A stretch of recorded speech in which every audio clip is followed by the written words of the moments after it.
Hello, everyone, and welcome to episode 64 of the Nurtured by Nature podcast. Today, I'm delighted to welcome back David, a naturalist and self-confessed nature geek who works for the National Wildlife Federation.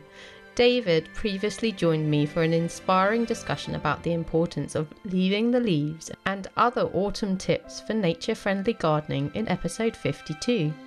This time, we're embracing Garden for Wildlife Month and No Mow May.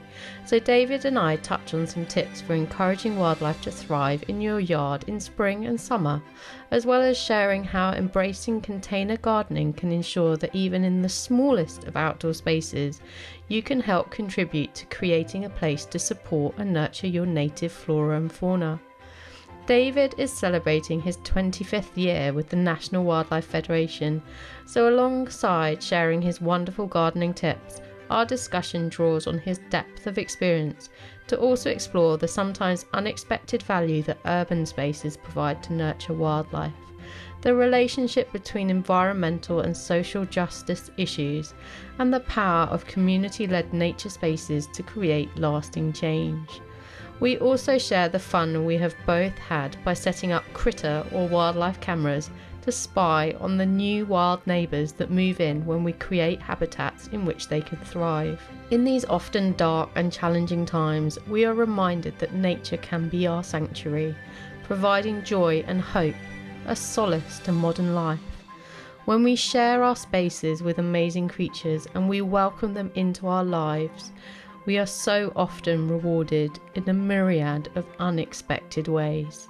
Welcome, David. I'm absolutely delighted to have you back on the Nurtured by Nature podcast. We had so much fun back in the autumn, sharing lots of fantastic information for people who might be looking at how they could use their garden to support wildlife through the sort of autumn and winter months. And we're back. It's now springtime, so excited to share some more seasonal tips for people, but at the opposite end of the year.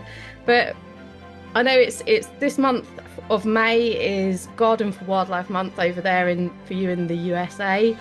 Here in May we have one of our wildlife charities put together No Mow May, which again was to bring a focus on to wildlife. So it's a great month for us to be getting together and sharing some information and tips for people who are wanting to sort of nurture their relationship with wildlife at home. Absolutely. Yeah, I'm thrilled to be back. Thank you for the invitation. I could talk all about this whole idea of gardening for wildlife in, winter, spring, summer, and fall. So, or whatever seasons you have where you are. And, it is something that is such a great concept. It's a way that all of us, just simply by thinking about our own space, right, our own little piece of the earth, our yards or our garden spaces, how, with some simple changes, we can actually connect them back into the local ecosystem and have them be not only beautiful and functional for us, but also supporting the birds and the butterflies and the bees and the other pollinators and all sorts of other cool wildlife that can just, safely coexist right alongside us if we just give them some habitat. And the National Wildlife Federation, my organization, has been really trying to educate and inspire people to do this exact thing for over 50 years. We started this program back in 1973 and kind of kicked off the movement here in the US. I think over in the UK, you guys were a little ahead of the curve, a Well, little I bit don't ahead of know. us, but no, I feel like the idea of gardening for wildlife is even more part of the garden culture and over there than it is here. But we've been working to change that. Yeah, I think we're always known as a nation of animal lovers, aren't we? I think around the world, that's like one of our big identity flags is we're animal lovers. So I think yeah, definitely in terms of sort of supporting garden wildlife like birds and things like that, we've perhaps been ahead of the curve. But I think we're also starting to learn much more about the importance of native species as well, which and obviously supporting our pollinators, which I think is really has become more and more important in recent years. It really has, and I'm glad you brought up the idea of native plants because that's really where it all starts. And it's funny because I've been talking about this Garden for Wildlife stuff for a long time. In fact, I'm about to celebrate my 25th anniversary at the National Wildlife Oh wow, Federation. Yeah, congratulations. thanks. And it's one of the first questions I often get is wait a second. You're talking about gardening. Don't we not want wildlife in the garden? Aren't the wildlife going to destroy Yeah. everything? And so, just to unpack why a wildlife conservation group has a garden program, it's because plants are the foundation of wildlife habitat, Yeah. specifically the native plants that the wildlife co-evolved with over millennia, right? And their life cycles are really kind of in sync with each other. They're like two pieces of a puzzle. It's particularly true of pollinators. In some cases, their body shapes, the animal pollinators, like a hummingbird, for example, that is getting nectar out of a tube-shaped flower that evolved specifically Yeah. to accommodate the shape of the butter or the hummingbird, and vice versa. So really, again, like two pieces of the puzzle. So when it comes to supporting and restoring wildlife in, again, sort of the human landscape, our cities, our towns, our neighborhoods, even rural spaces, right? That counts. Places where people are the dominant force.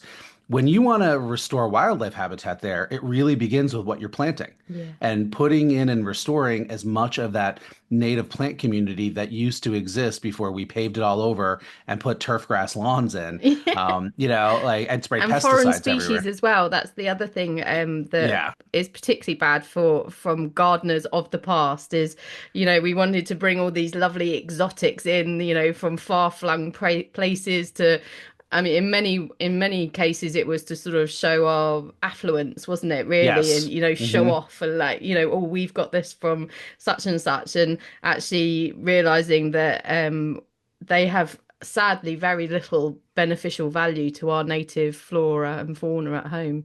Exactly. Yeah, and you're right. The garden industry, as we know it in the modern world, really has those roots back in colonialism, right? And Yeah. going back a couple hundred years, where it was like, the wealthy who could afford to travel to exotic places, or who could afford to buy the plants that were imported by these global trading and that kind of thing, which of course we could unpack all of the horrible human side of all of that. But Yeah. one negative aspect of that colonial history is that, as you said, we basically gobbled up plants from all around the world and used them really as like a status symbol. Yeah.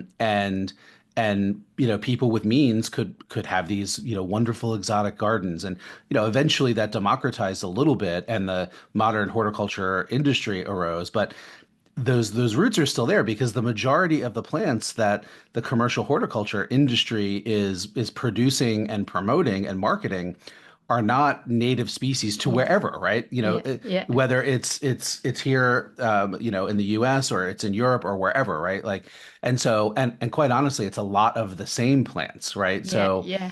the idea of planting the same plant palette if you are in a London suburb and you're and an Arizona suburb, right? Like, that's crazy, right? Yeah. Like, so the idea of native plants not only helps wildlife, but it celebrates regionality, it celebrates the local.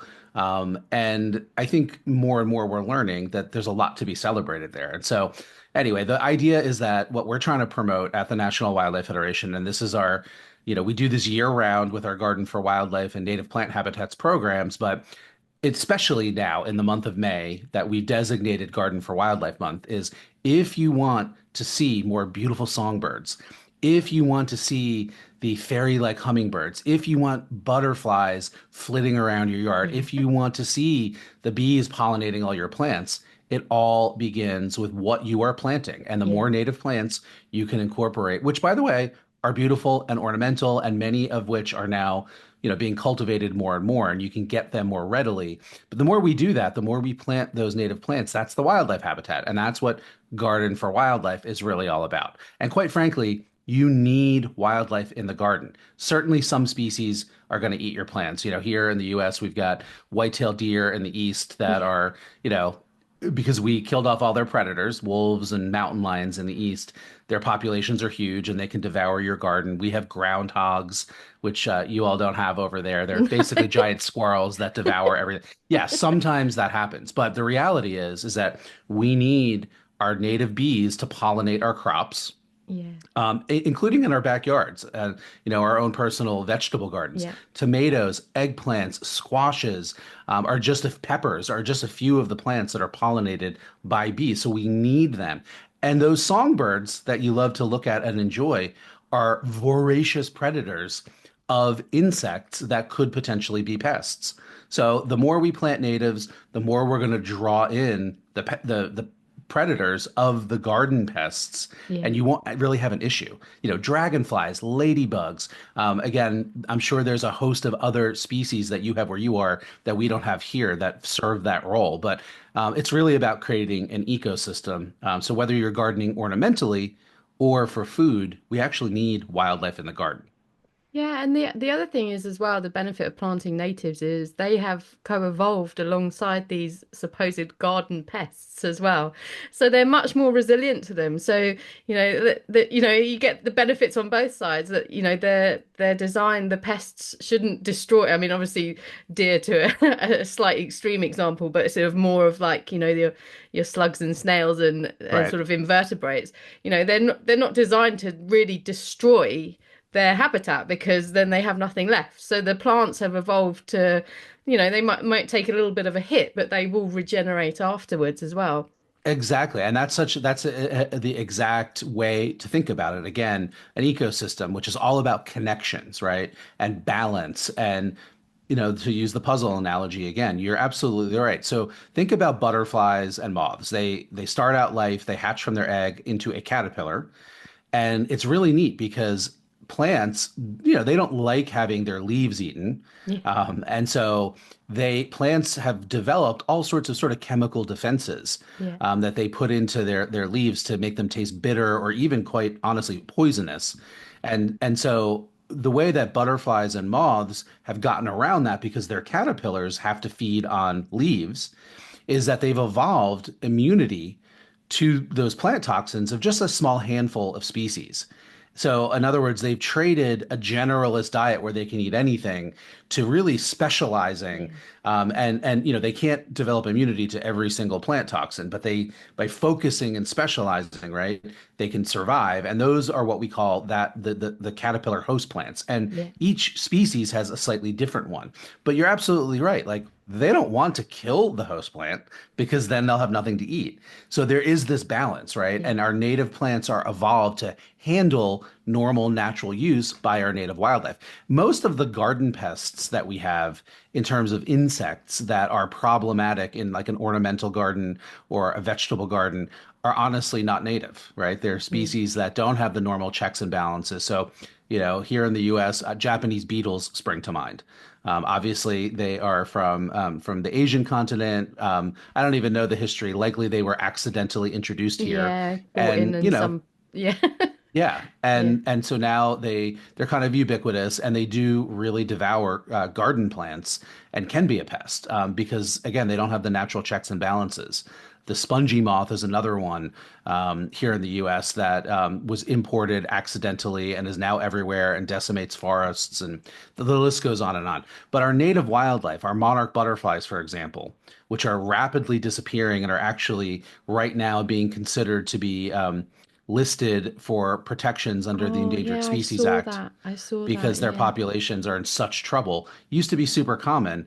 They only feed on milkweed plants. They're not killing the milkweed plants, right? Yeah, Um, I mean, whenever you think of them, you think of those like amazing images of like nature documentaries with these like clouds and almost swarms of them, don't you? And it's really tragic to think like they have got to this point where they have declined so dramatically that they're being considered to be endangered.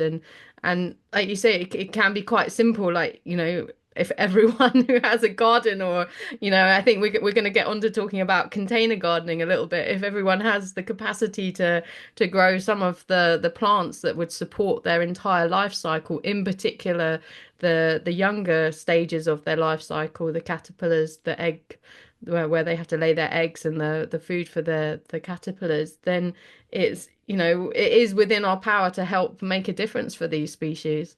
it really truly is. And I have seen it in, my own anecdotal evidence, right? In my own career, my own life. Like if you plant it, they will come Yeah. to play on the Field of Dreams movie famous quote, right? If you build it, they will come. Like it really is true. And as long as there's enough natural habitat out there to be supporting Yeah. populations, when you create or restore some elements of those habitat in your space, the wildlife will find it and they will show up. And it becomes really powerful when lots of people do it because my one wildlife garden is great, but if there's 50 within my neighborhood, then Yeah. you really begin to see the true benefit to populations. But yeah, you mentioned container gardening, and the theme this year for Garden for Wildlife Month is gardening in small spaces, gardening in urban spaces, Yeah. and oftentimes that means gardening in containers. And to just explain why we were focusing on that is that there is this misconception that the only people who can create a wildlife garden are the people that live out in the suburbs, who Yeah. have a yard, and that's just not true. Because again, if you plant it, they will come. And our cities, believe it or not, are incredibly valuable as wildlife habitat. Think about where cities around the world lie. Oftentimes they're on rivers, which are also used, say, for example, by migratory birds. Yeah. Here in the US, many of our major cities are in the major flyways, right? And it's because we built there because there's resources and habitat that we take advantage of, and so do the wildlife. Yeah. And so our cities actually are in spots that are pretty important for many species of wildlife. And so, our cities, yes, they are dense, right? And there is a lot of concrete and big buildings and whatever, but they're never going to mimic kind of the nature out in non-developed areas. Yeah. But even there, I think it's important to note this idea of kind of pristine nature really is a myth. Yeah, it doesn't really exist. Humans have, I think this is something more and more that I've been discussing lately, David, is this idea that like humans have been integral in shaping the landscape for thousands and thousands of years. And Yeah, actually, we do have the amazing capacity to do good as well as the amazing capacity to do immense harm. And I've got another episode that I think is probably going to be airing after this one, although I've already recorded it with an amazing book which is called Wild New York City. And in that book, the author talks specifically about the amazing resource that New York City is to wildlife and all of the migratory species that cross it. And it's like, I mean, I've not been to New York myself personally, but it's like your biggest city, I think, isn't it, in the US? And it's incredible that even in this huge, really human dominated landscape, like the wildlife still has this ability to thrive. It's not just hanging on, it is still thriving. And I think right. that's what's so important about realizing that actually, sometimes even when you're in urban spaces, you have more capacity to kind of make a real difference. And actually, your contribution is incredibly valuable for the wildlife there. Yeah, absolutely. Well, please do come visit New York. I live not too far outside of New York City. I'm just about 13 miles over into New Jersey to the west. And to your point, in my neighborhood, we sometimes have black bears 13 miles outside of Manhattan. And Wow. yeah, you're right. New York City is, well, the island of Manhattan, which Yeah. is, people think of, the heart of New York City, but there's the other boroughs as well, Queens and Bronx and Staten Island, et cetera. But the it's not a big in terms of like the geographic space. The island of Manhattan's only a few miles long and barely that wide, right? But it's dense, right? It's Yeah. Yeah. probably the densest city because of that, right? And they build up and that kind of thing. But yeah, to your point, there is there are thriving populations of all sorts of different wildlife species that can take advantage of that kind of environment. And I'm not talking about, pigeons and rats. Yes, those exist. They're not really wildlife in the context that we're talking about. But I mean, there are peregrine falcons, which were once Yeah. an endangered species that live in New York City, right? They hunt the pigeons and they nest on the skyscrapers. And there's red-tailed hawks, the famous red-tailed hawk couple Yeah. that also nested about a decade or so ago that made a lot of headlines. So anyway, there's lots of wildlife, and you said something that is I want to just pull out, and that is that cities actually can be even extra important, right? Yeah. There have been some studies done in Germany looking at urban bee diversity and comparing it to the bee diversity in more rural areas. And shockingly, the studies have found that cities sometimes have greater diversity of bee species. And the Yeah, big reason for that is yeah, that in cities, people aren't spraying yeah, pesticides everywhere the yeah. way they do on their perfect lawn out in the suburbs, Well, and or also the agricultural impact as correct, well. right. Yeah, and that's Yeah, what I was just going to say, or yeah, out in the farm fields, yeah, because, this idea of these little small family farms, this bucolic lifestyle, that still exists and should be supported. But the reality is most agriculture is industrial agriculture, where you yeah, have and it's miles and a miles of monoculture. monoculture. Yeah, Yeah.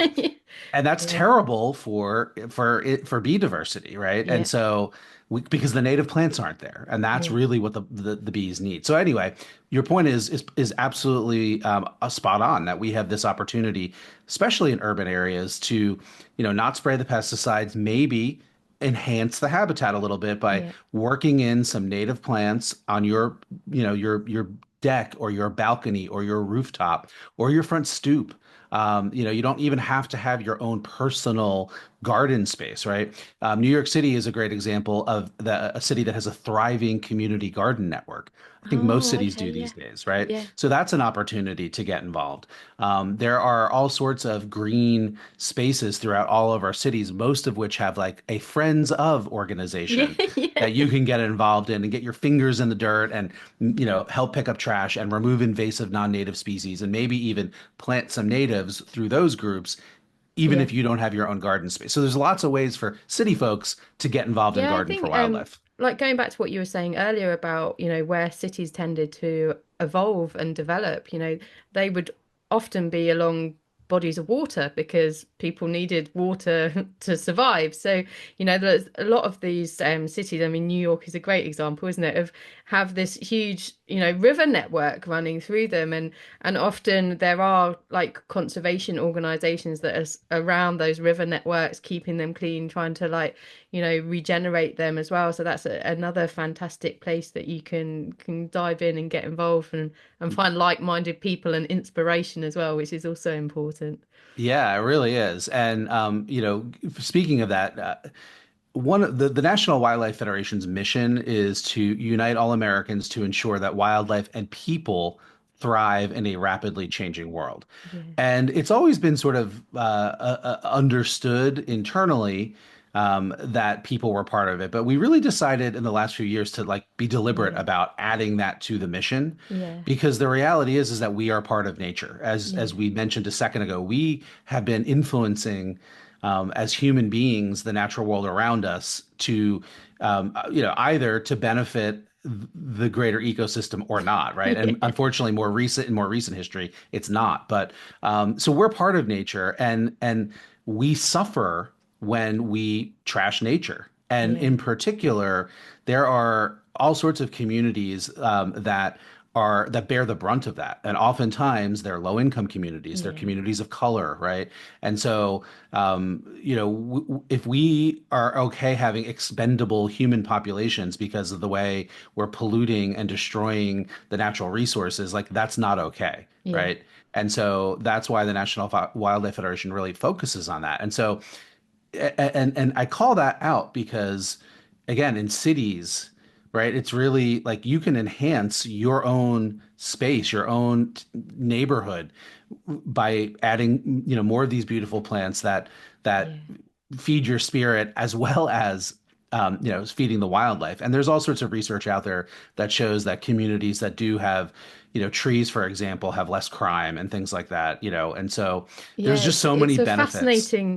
fascinating subject, isn't it? When you dive into like the links with sort of, I suppose, social justice, really, for want of a better word for it, that go hand in hand with actually sort of nurturing nature and nature recovery, and how I think particularly like you say in city and urban environments, it was unfortunately those people that tended to be really marginalized, and their communities were unfortunately often taken advantage of in many ways, and including like being devoid of outdoor spaces for them to use for recreation. That was often quite really reserved for the more affluent Yeah. areas to, that could afford the privilege of having having space and having nature.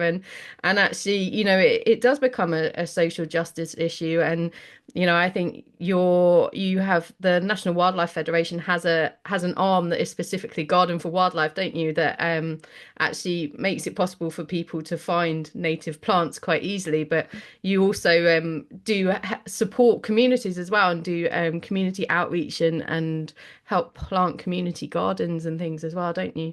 Absolutely. Yeah. I mean, the Garden for Wildlife program that we have is largely about teaching people about this and inspiring them to do it. We're not coming to your yard and planting a wildlife garden. We're giving you the information and the tools and the resources and again, the inspiration so that you can do it.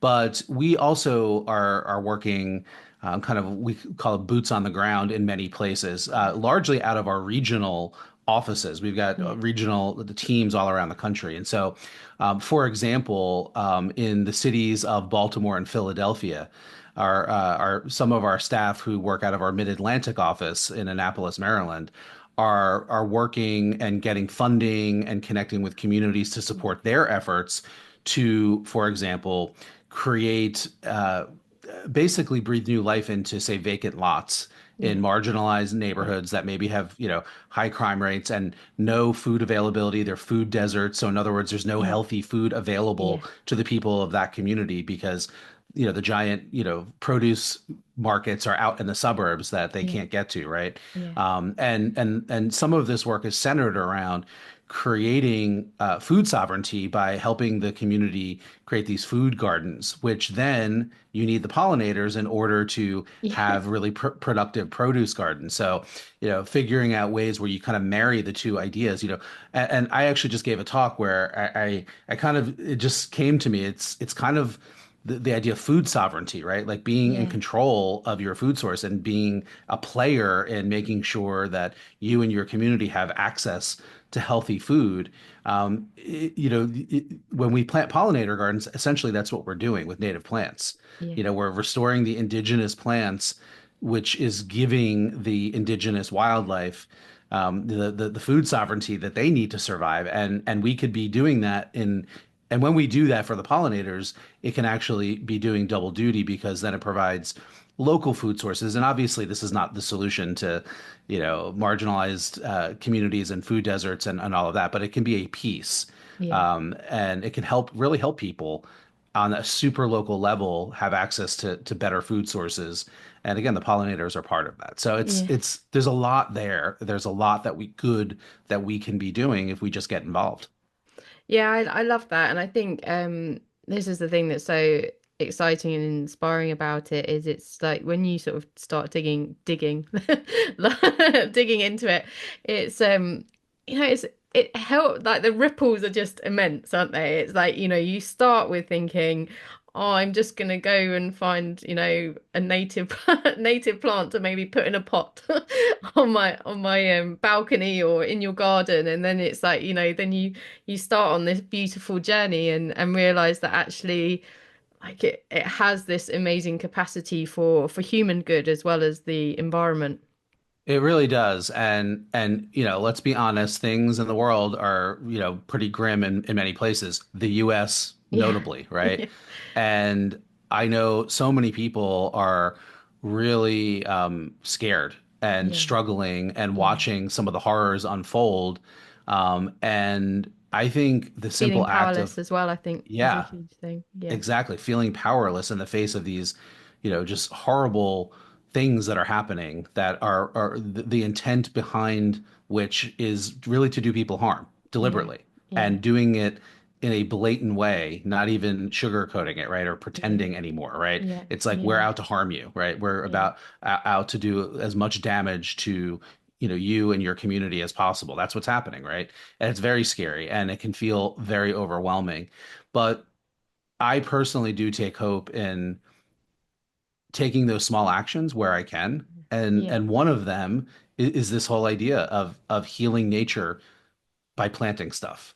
There is very much a spiritual component to doing this work Yeah. that even if you're not religious or spiritual or whatever, like there's something uplifting about a very simple thing, a very simple act of hope Yeah. that you do. And again, that literally could be planting, one wildflower in a pot in a city, and then seeing the butterflies show up and seeing the birds come to eat the seed heads, after the flower head has been pollinated by the butterflies and the bees and things like that. That's really powerful. And I encourage people to take hope in those small acts because that's what sustains us as Yeah. we brace ourselves to, Yeah, it's it's keep it's doing the almost a good form work. of resistance, isn't it? If It it's 100% is. At least yeah. that's how I see it. Yeah.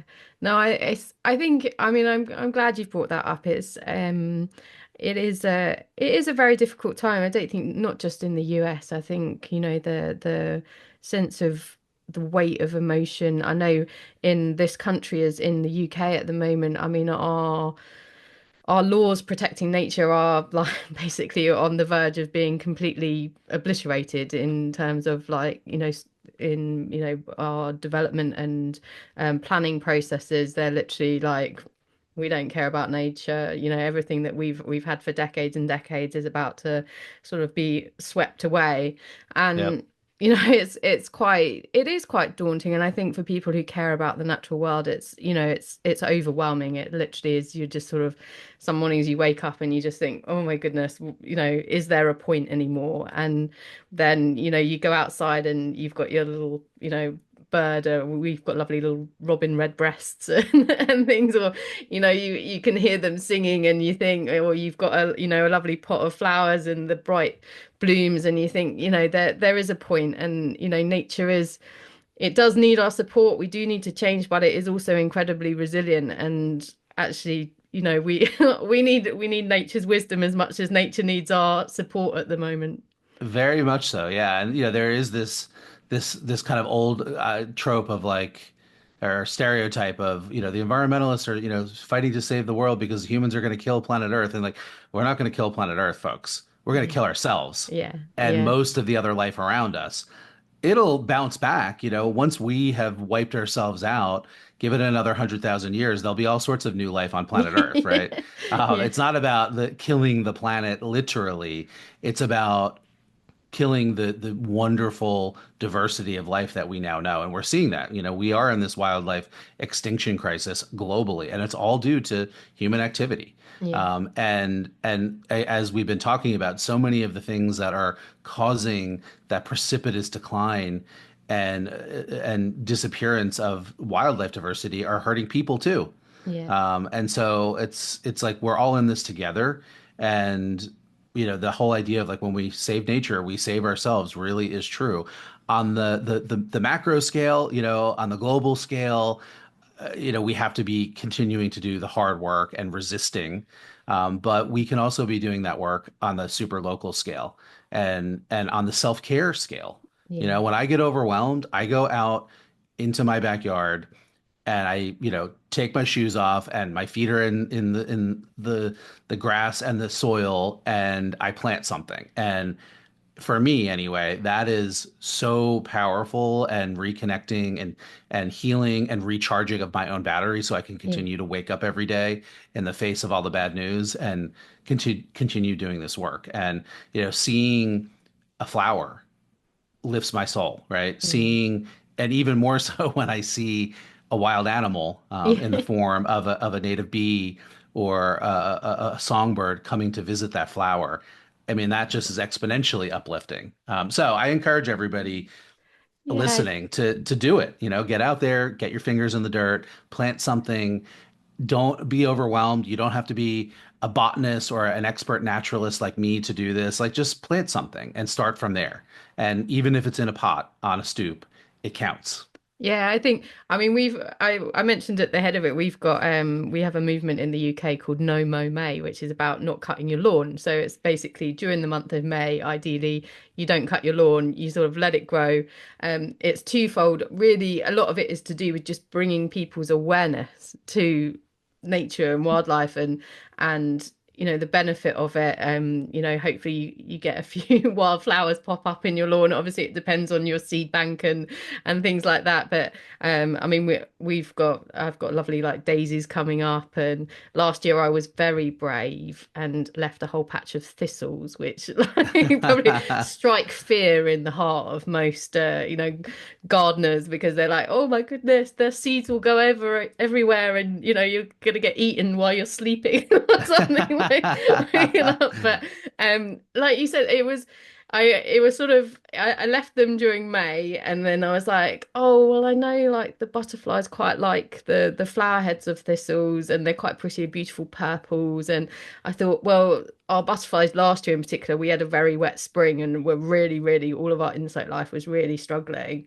So I left them. I thought, oh, I'll leave them to flower, and then I'll do something before they seed. And then before I knew it, they'd gone to seed. And we have a little bird called a goldfinch who absolutely loves Mhm. them. And then they'd come and land on the thistles, and they'd pluck the seeds, and they'd take the little tiny black seed at the base of the downy, fluffy head of it. And I was like, and actually this year I've got less thistles than I had last year. Oh, see, there Like, you go. Yeah. and it's like you have this fear, I think, don't you, of like, oh, if you give it an inch, it will take a mile. And actually, there is this beautiful balance in nature.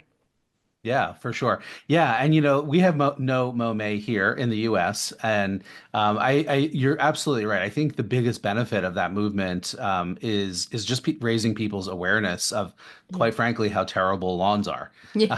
and Yeah. that they are responsible for so much of the degradation of the natural world around us.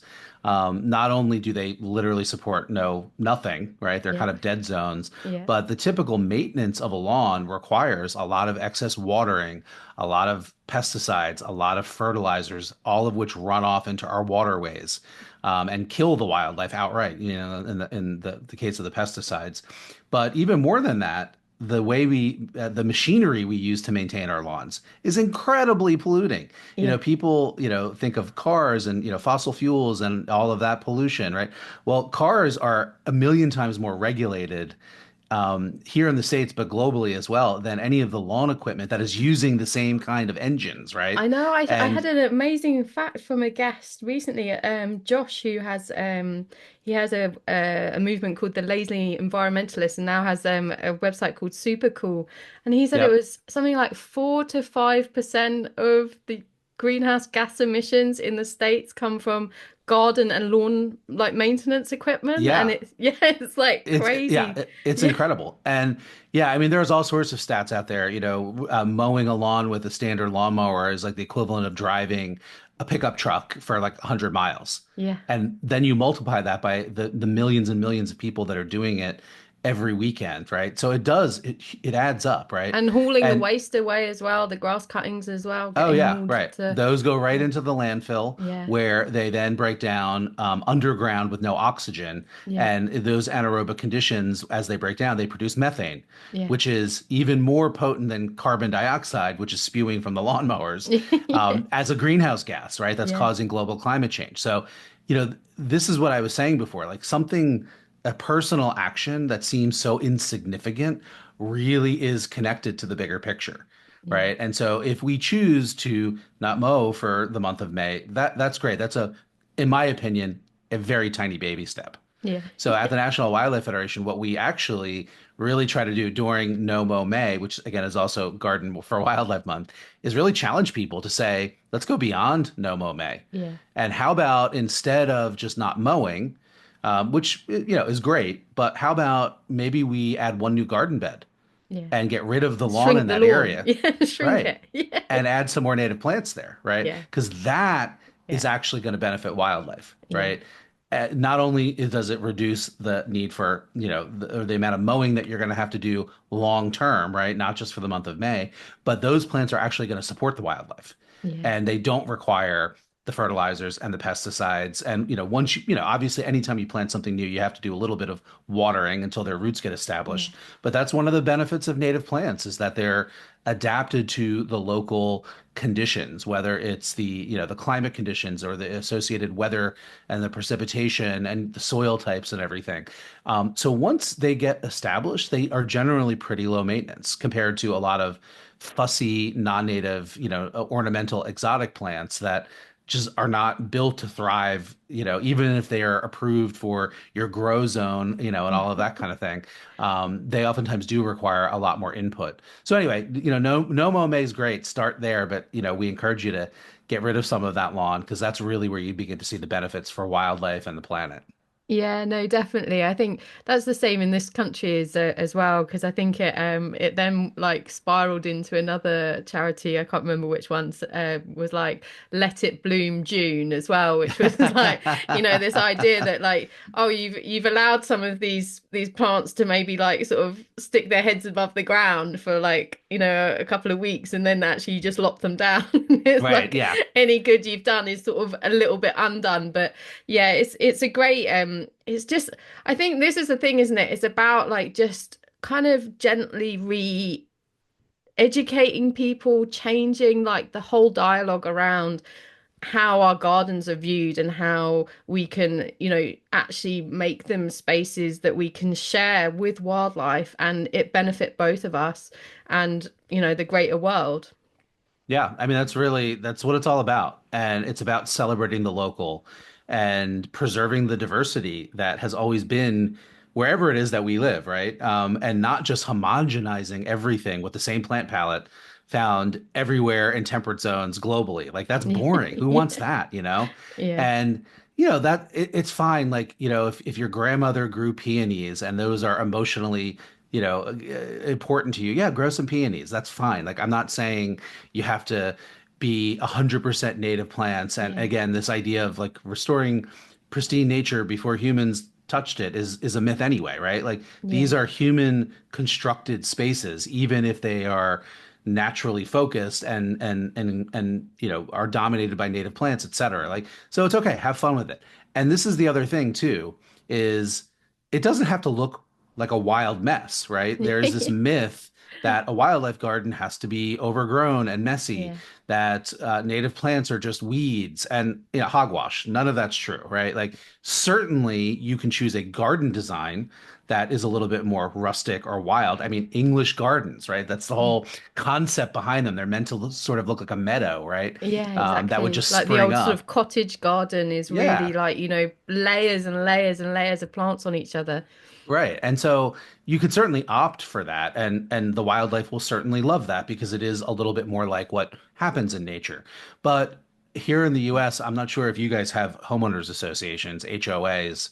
We Um, do not anywhere to the degree that you guys do though, and yeah, not with as much overarching power as yours right. do. Yeah, so they're pretty draconian, many of them. And for folks not familiar, they're basically these organizations that neighborhoods sort of form, and they're kind of a covenant where if you live in that neighborhood, and the HOA decides like what color you can paint your house, like Yeah, that you have yeah, to have a certain kind of curtain.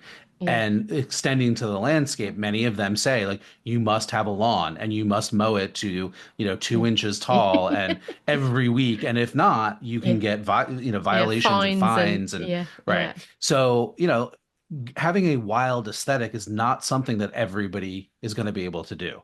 But if you're clever, you can stay within the parameters even of the most harsh HOA or other municipal landscape rules. And if you're planting native plants, this could a native plant based landscape or garden bed or whatever scale you're working on, can look just like a very, formally designed garden yeah, that is neat and tidy and all of those things. If you have the native plants, the wildlife are still going to benefit. yeah, Again, maybe there's not going to be as much cover because the plants aren't as dense as if you went with a more wild aesthetic. But as I mentioned, native plants are beautiful and ornamental, and many of them are common in the landscape trade. yeah, Here in the U.S., things like Rudbeckia, the black-eyed Susans, Yeah, right? yeah, The purple cone flowers, echinacea, all of our sunflowers, right? These are all native plants.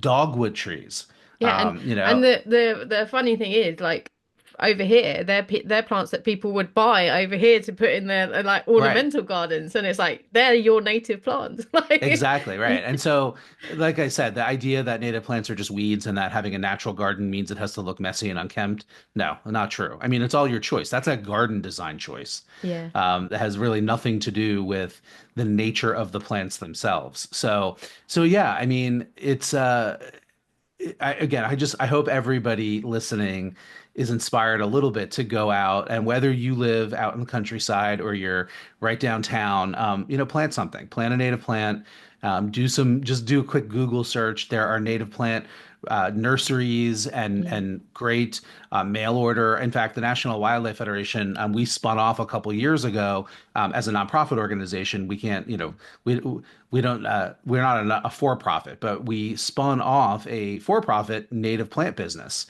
called yeah. Garden for Wildlife. And so, Yeah, which I've got an episode with the CEO, oh Shabbat yeah, Ali of. So exactly. yeah, you can. Yeah, and so obviously we're not offering plants for outside the U.S. We're still actually expanding across the U.S. Yeah, In fact, this year is the first year that we've got some growers signed up on the West Coast. But there are resources out there where you can order the native plants online and they'll be delivered to your door. So our program, basically, it's a curated line of native plants that we picked specifically to support the maximum number of native bee species and butterfly and moth species and songbird species. And so you don't really have to do any of the work. We've yeah, done and it you all make for it you. really easy as well, don't you? All people have got to do is put their zip code in, Yeah, and it goes, exactly. "Here's Yeah, all the native plants." Like you don't have to do hours and hours of research. You just have right. to. I'll make sure to put that the website in the links for people as well, so that Yeah. if you're in the US, you can go and have a look. And when I spoke to it's Shubha Ali, isn't it? Who's the Yeah, yeah. He's since moved on from the oh, has company, he? but yeah. But Garden for Wildlife is still out there. So yeah, gardenforwildlife.com, again for US folks. Yeah, and but they had grand plans that hopefully they might one day in the future, you never say never, provide the resources for people further afield as well. But Yeah, I'd love that. The yeah, international version, right? And yeah, and like we said, there's no small market, right, for yeah, it in places like the UK. I think Germany is known too for sort of people's love of the whole rewilding yeah, movement yeah. that really, It's huge in Europe and things, really gaining ground, yeah, which is fantastic. yeah, Yeah, I love this, David, and I think maybe what would be lovely is just if we could also give people some tips. I know you have a certified garden habitat, and to be a certified garden habitat, you have to. We've talked a lot about native plants, but there's other aspects that you can provide that will help support wildlife, particularly at this time of year. I know yeah. we're sort of having a bit of a drought. I don't want to say the D word, but we haven't had very much rain. We've had a very, very dry spring so far this year. So one of the things that's really important over here at the moment is making sure you've got sources of water in the garden that is accessible for birds and insects, Right. shallow pools and things as well. Obviously, if you've got the ability to have a pond, even better, because you've got a whole another aspect of wildlife you can support there. But if there's some other things you'd like to share with people that, maybe if they've got a bit more space than just a small area that they can help support wildlife further. Yeah, so the Garden for Wildlife program that we've been talking about, that the National Wildlife Federation has been doing for over 50 years, we've got an element of it that is really the recognition portion, right? We call it certified wildlife habitat. And so for people that are inspired and want to do this and go out there and plant the native plants and provide the habitat, you can have your garden space recognized as a certified wildlife Yeah, habitat. And of course, during Garden for Wildlife Month, that's what we're promoting because it's really how you join the movement. And the more people that do that, the bigger our voice is, yeah, and the more powerful we can be as National Wildlife Federation, as a conservation organization, and advocating and fundraising and getting more resources behind yeah, this idea of Garden for Wildlife. And so there's four things that you have to do in that garden space in order to qualify for it to become a certified wildlife habitat. And these are just the four things that make up habitat, whether it's, in a national park or, Yeah. or your backyard, right? Or again, your container garden in the city. So they're natural sources of food, a water source, cover, places where wildlife can hide from predators or get out of the elements, and then places or resources to raise their young so that they can Yeah. actually keep their populations going. Those are the four things that all wildlife species need, whether it's a whale in the ocean or, a zebra on the savannas in Africa, or whether it's a goldfinch in your backyard, Yeah. right? And the beauty of that is that there's a million different ways you can provide each one of those things depending on your situation, right? So again, an urban garden is going to provide food, water, cover, places to raise young, probably very differently than somebody, living in a mountain cabin Yeah. in a Yeah. rural area, right? So, um, Where but they've got to here's support the bears. That's a right, whole yeah, different, a whole different ball right. game, that one. But the key thing here, and the most brilliant thing of it all, is that your native plants are going to provide three of those four habitat components. Yeah. So natural sources of food, as we've talked about already, the food web starts with the native plants. So the native plants are providing seeds and berries and nectar and sap and pollen and so on and so forth, and sometimes even their foliage, right? Yeah. As a food source, right? And then after the plants in that food web, the insects are there, right? They're the bottom of the protein level of the Yeah. of the Yeah. food web, right? And then, the insects are important wildlife, but they are part of why they're important is that they're feeding the songbirds and the bigger wildlife and so on. Your native plants are going to provide all of that cover or shelter as well. Think about planting native evergreens. They're going to provide that year round. Maybe you can plant densely, plant a meadow or a wildflower garden or, an English garden inspired look with native plants. That's going to provide all sorts of places for little critters to, again, hide from their predators, for predators to hide from their prey so they Yeah. can actually get a meal. You can also supplement that with, say, a roosting box, which is a kind of birdhouse Yeah. designed Yeah. not for nesting, but to get out of the bad weather on a cold night and that kind of thing. Just like you can supplement for birds the food sources that the native plants are going to provide with a bird feeder or two, as long as you keep them clean and you're not feeding mammals. That's a no-no because the mammals actually do become dependent on people for Yeah. food in ways Yeah. that birds don't. So food and cover are going to be provided by your plants, and then so is places to raise young. We've already talked about this. So the caterpillar host plants, right? That's the Yeah. place where butterflies and moths raise their young. Um, Bees actually feed their babies pollen. And here in North America, anywhere from 30 to 60% of the 4,000 native bee species are Yeah. what we call pollen specialists. Yeah. So just like the butterflies and moths can only lay their eggs on certain host plants that their caterpillars can eat, the native bees can only feed their babies the pollen of certain native plants. So again, if you fill your garden with native plants, yes, it's food, but it's food specifically for the babies. So Yeah. it kind of checks both of those boxes, Yeah. both of those habitat components. For birds, they build nests in the branches of trees and shrubs or in cavities in trees, right? So plant trees and shrubs, right? Yeah. That's Yeah. it. That's all you got to do. And that checks that box. You can, again, supplement that for cavity nesting birds by putting out a nesting box, that kind of birdhouse where birds actually build nests and raise their Yeah. young, that kind of thing. So you plant the native plants, you're 90% done. Then you can add a water source. And, a bird bath is fine. You don't have to have a big garden pine. You don't have to bring in a Yeah. backhoe. I mean, sure, if you want to do that, that's great. And maybe you'll attract wading birds or, Yeah. kind of aquatic turtles and frogs and things like that. But, a simple bird bath is all that you need to Yeah. check that box and say, I'm just making sure the wildlife have clean water. And, more than just birds are going to use the bird bath too. Frogs sometimes will show up in them and, mammals and things like that. So when you provide those four elements of habitat, based on your native plants and commit to doing what we call sustainable gardening. So like not spraying pesticides everywhere, not planting invasive non-native plants everywhere, things like that. That's how you can fill out our online application. It's an honor system. Again, I'm not going to show up in your yard with my clipboard and Oh, that's judge you. disappointing, David. I would have, I yeah, would I would have been right love there. that.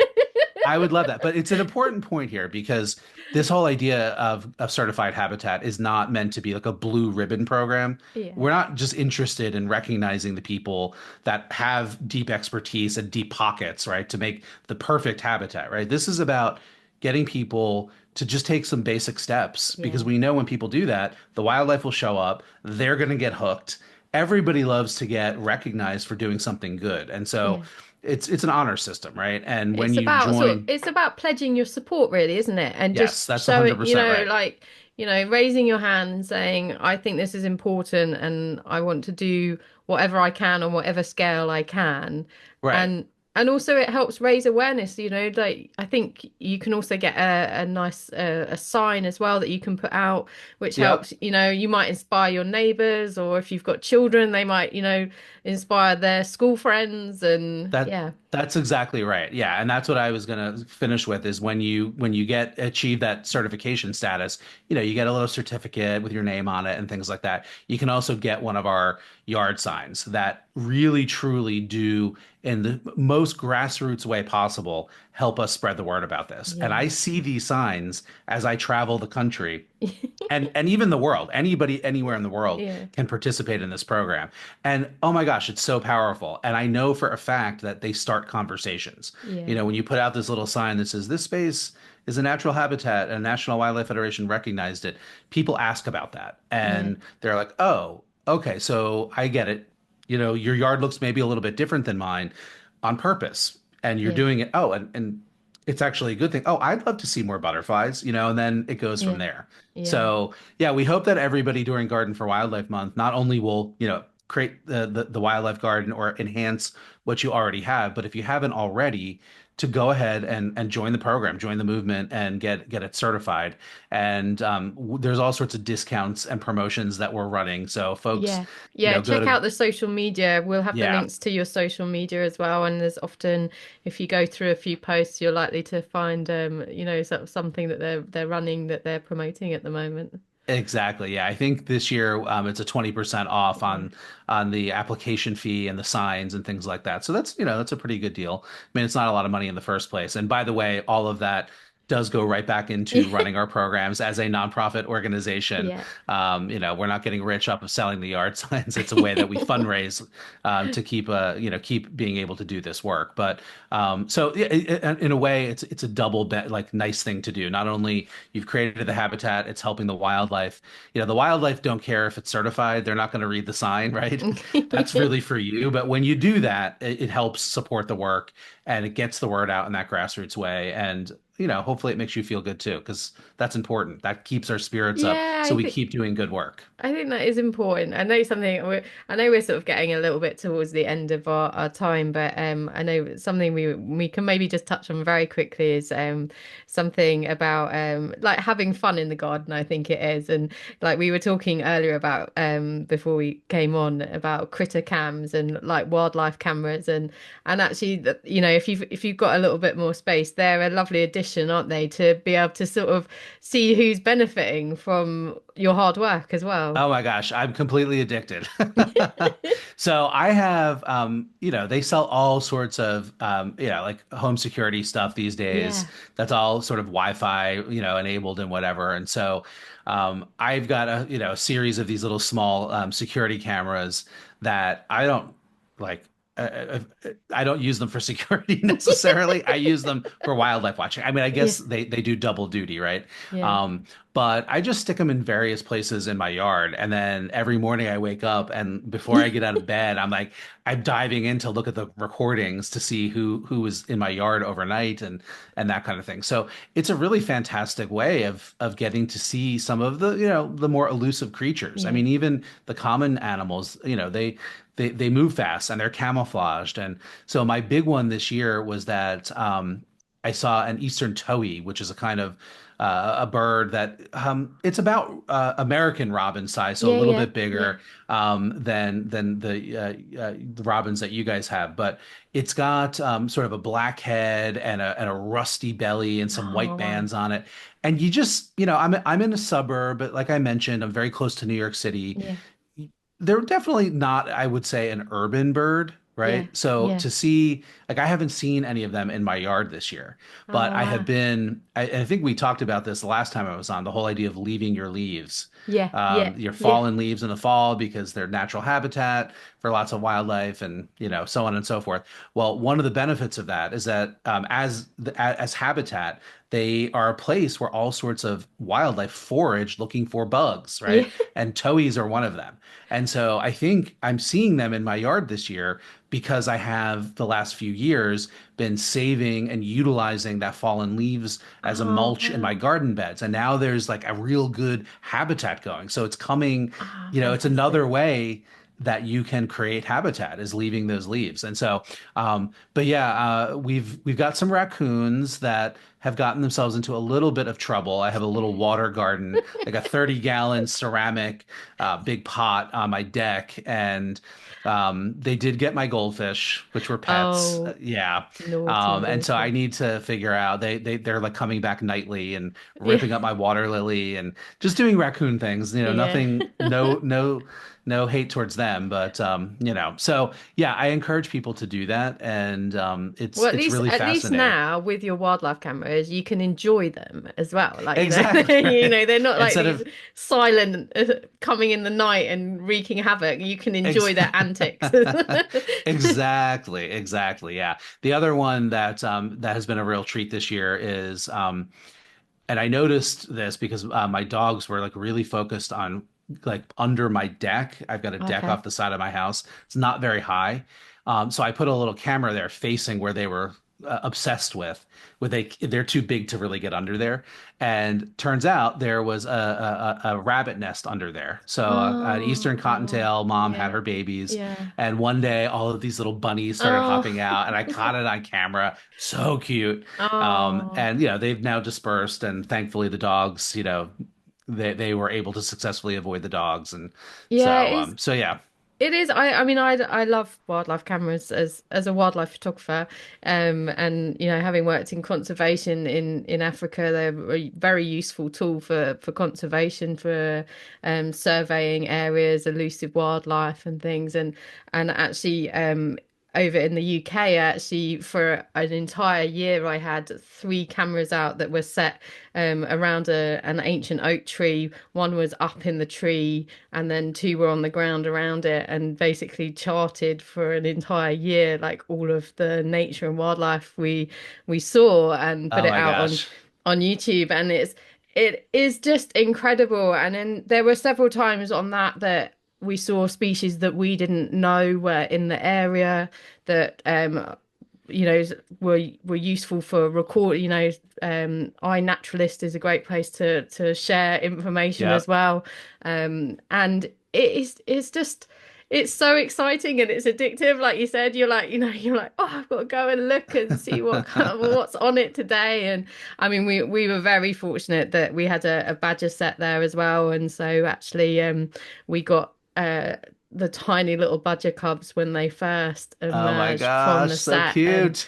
yeah, it's just amazing behavior as well that we got to see. And we've got some in our garden at the moment. We get hedgehogs now and then as well. So it is just incredible. And bird species that I've identified for the first time because we've got footage of them. And it's just I think it just brings the fun back. I mean, I think that's the important thing as well, is just to remember, like, it's not about making this a job and work for you. It's about creating an environment that is nurturing for you in, like, our hectic world and our hectic lives, that brings you some joy, some, peace from everything that we were talking about earlier. And I think the lovely thing about wildlife cameras is that you get this like secret window to their world, and you can observe Yes, behaviors and things that you perhaps they wouldn't do if you were there and they knew you were there. So it's a lovely absolutely. way to just enjoy your space even more. Yeah, and I think what you just said is really, really key here, and that is that the wildlife garden is for us too. Yeah. So figure out a way to enjoy it, whether it's putting out some cameras and seeing who's going through when you're not around, or just, like put a little cafe table out in your garden bed and sit Yeah. out there, Yeah. have your morning tea or have a glass of wine or whatever, and just find the time to do that because it is so rewarding. And as we've talked about it, we all need that. We need our batteries recharged and our Yeah. spirits lifted. And it's not just about all the work, right? Yeah. It's about enjoying it too. Yeah. And there's nothing wrong with that. In fact, we want people to do that because, as I mentioned at the very beginning, when people get outside and see and observe nature, it creates a love of nature. And that is something that we're very interested in fostering Yeah. as a wildlife conservation group.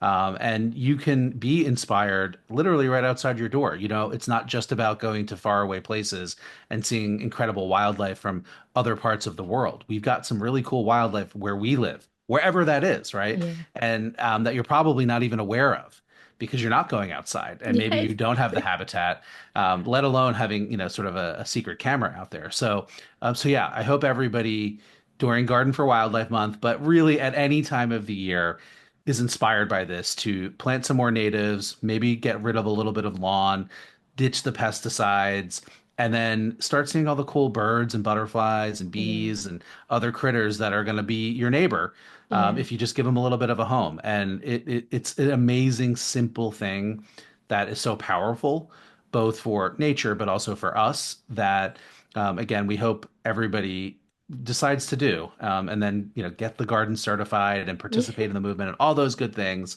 And I'm sure you're going to link to it, but if you go to it's the National Wildlife Federation's Native Plant Habitat website, so it's NWF as in National Wildlife Federation.org/garden. We've got incredible resources there. We've got a native plant finder, again, North America based, where you can get a list of the top plants that are going to support wildlife that you can then use for shopping. We, of course, have links to our native plant retail line Yeah. at gardenforwildlife.com there too, if you want to just purchase directly. But all sorts of other articles and blogs.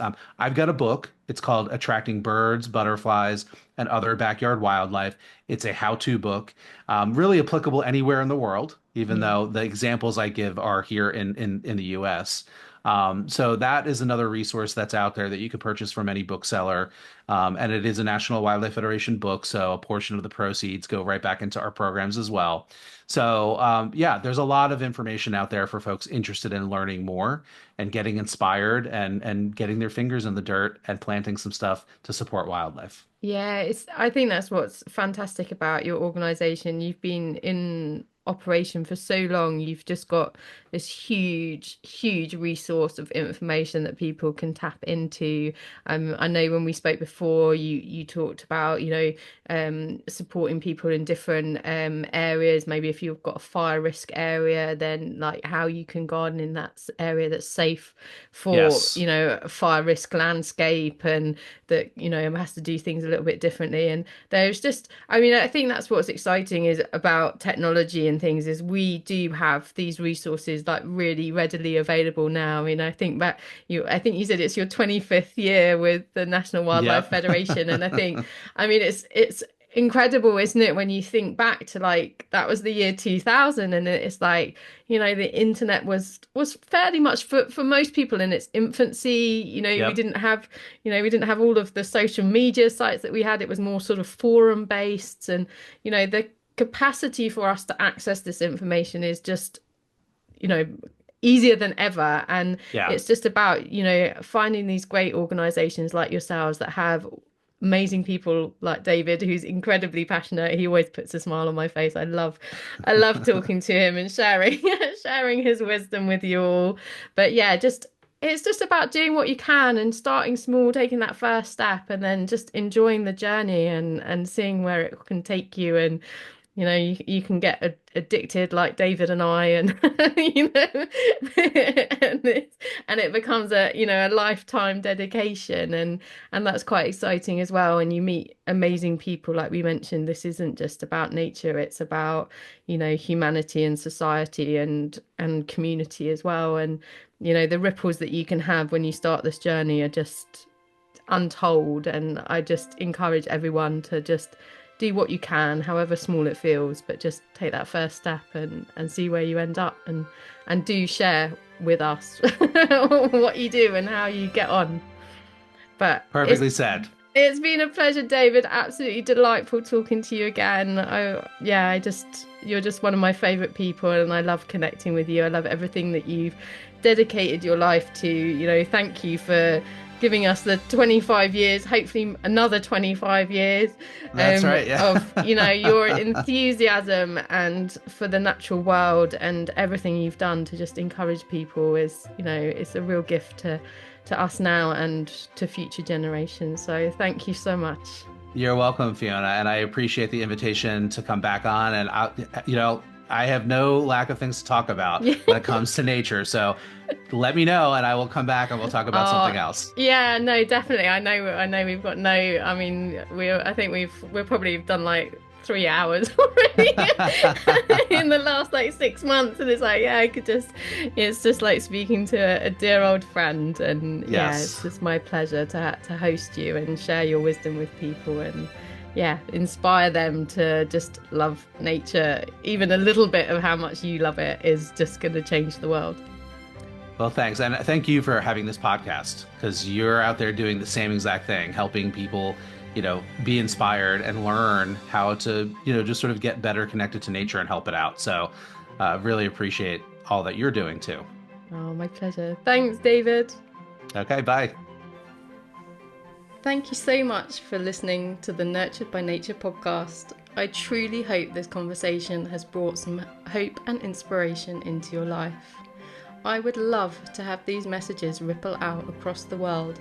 So if you can, please share this episode with your friends, leave a review on your favourite podcast player, and make sure you subscribe so you don't miss the next episode.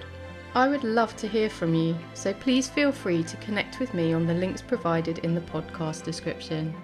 But most importantly, thank you so much for being a part of this journey with me. But don't forget to simply get out there and enjoy the natural world.